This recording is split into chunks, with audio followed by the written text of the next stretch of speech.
Assalamualaikum warahmatullahi wabarakatuh. Perkenalkan, nama saya Mel Sandi. Saya adalah mahasiswa semester 6B di STKIP Asia Riau. Pada kesempatan kali ini, pertama marilah kita ucapkan rasa puji dan syukur kita atas karya Allah Subhanahu wa taala yang telah melimpahkan rahmat dan karunia-Nya kepada kita bersama. Dan tidak lupa ucapan terima kasih kepada dosen pengampu kami, Ibu Dr. Nini Aryani MPD, yang merupakan dosen pengampu untuk mata kuliah seminar pendidikan. Pada kesempatan kali ini, terima kasih telah memberikan kesempatan kepada saya untuk berdiskusi dengan teman-teman semua dengan tema aktivitas pembelajaran daring di masa pandemi COVID-19. Nah teman-teman, berbicara tentang pendidikan, menurut teman-teman pendidikan itu penting gak sih? Betul, pendidikan sangat penting sekali ya. Pendidikan merupakan hal yang penting bagi manusia. Karena dengan pendidikan, maka terciptalah manusia yang berkualitas, berintelektual, dan akan terhindar dari kebodohan.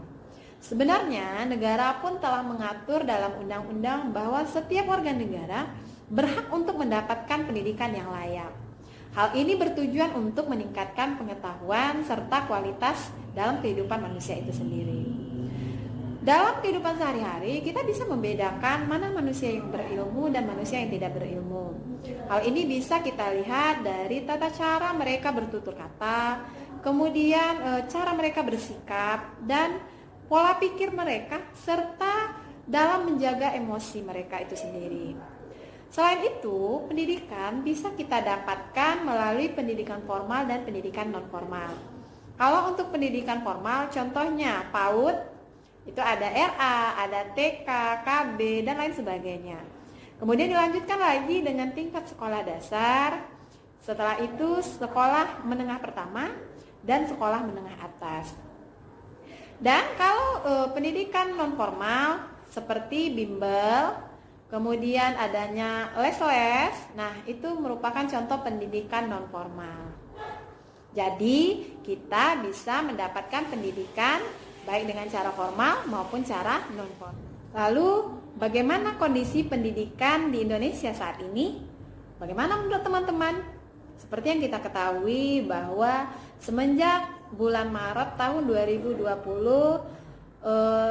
kebanyakan negara secara umum, khususnya di negara Indonesia itu sendiri, telah terdampak wabah virus corona atau biasa disebut dengan COVID-19. Virus corona ini membawa dampak termasuk kepada pendidikan di Indonesia.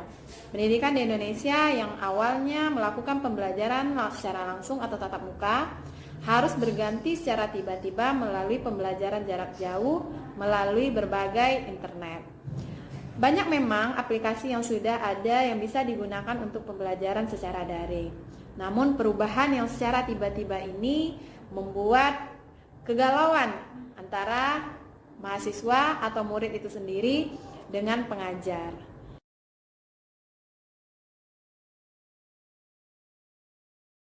Teman-teman, lalu apa saja kendala yang dihadapi oleh siswa dan guru saat pembelajaran daring ini?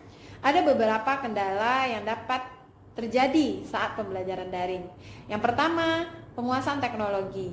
Sistem yang tiba-tiba berubah dari pembelajaran tatap muka, tiba-tiba berubah menjadi pembelajaran daring atau pembelajaran online. Ini menuntut siswa dan guru harus menguasai teknologi yang berkembang saat ini.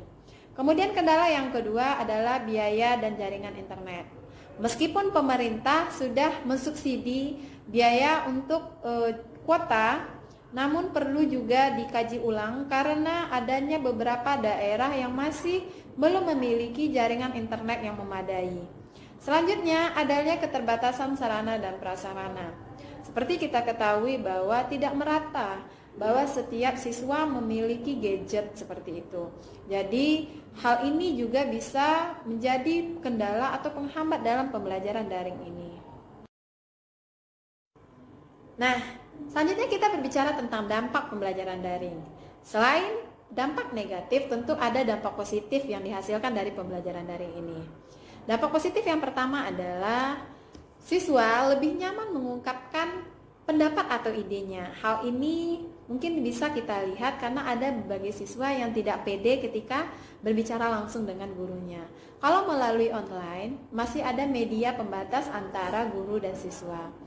Kemudian dampak positif yang didapat dari pembelajaran daring ini adalah tidak terkendala oleh waktu dan tempat.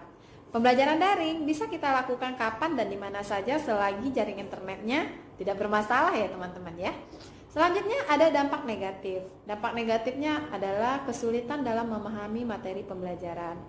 Karena kalau di online tentu tidak seleluasa atau selama pembelajaran tatap muka. Jadi ini merupakan penghambat atau dampak pembelajaran secara daring.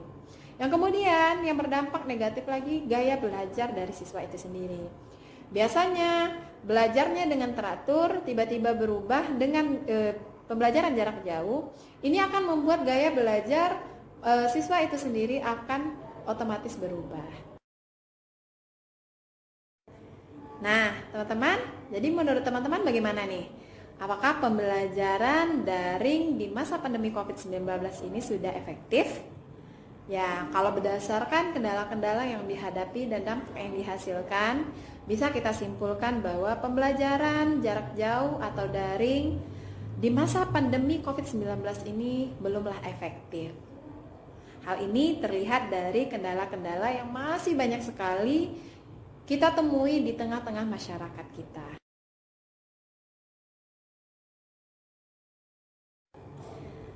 Baiklah teman-teman semua, terima kasih sudah menonton video saya pada hari ini. Terima kasih juga sudah mengikuti diskusi kita. Semoga bermanfaat khususnya bagi saya sendiri dan untuk kita semua.